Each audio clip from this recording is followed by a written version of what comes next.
ഏറ്റുമാനൂരിൽ അമ്മയും മക്കളും ആത്മഹത്യ ചെയ്ത കേസിലെ പ്രതി നോബി ലൂക്കോസിന്റെ ജാമ്യാപേക്ഷ പരിഗണിക്കുന്നത് മാറ്റി. കോട്ടയം ജില്ലാ സെഷൻസ് കോടതിയിലാണ് ജാമ്യാപേക്ഷ സമർപ്പിച്ചിരുന്നത്. കേസിൽ കോടതി പോലീസിനോട് റിപ്പോർട്ട് തേടി. കോട്ടയം ഏറ്റുമാനൂർ പാറോലിക്കൽ സ്വദേശിയായ ഷൈനിയും മക്കളും ട്രെയിനു മുൻപിൽ ചാടി ആത്മഹത്യ ചെയ്ത സംഭവത്തിലെ പ്രതിയും ഷൈനിയുടെ ഭർത്താവുമായ നോബിയുടെ ജാമ്യാപേക്ഷയാണ് കോട്ടയം ജില്ലാ സെഷൻസ് കോടതി പിന്നീട് പരിഗണിക്കുമെന്ന് വ്യക്തമാക്കിയത്. കേസിൽ വിശദമായ റിപ്പോർട്ട് നൽകാൻ പോലീസിനോട് കോടതി ആവശ്യപ്പെട്ടു.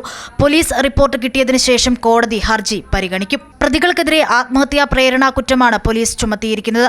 മുൻപ് ഏറ്റുമാനൂർ മജിസ്ട്രേറ്റ് കോടതിയിൽ നോബി ലൂക്കോസ് നൽകിയ ജാമ്യാപേക്ഷ തള്ളിയിരുന്നു. ഇതിനു പിന്നാലെയാണ് നോബി സെഷൻസ് കോടതിയെ സമീപിച്ചത്.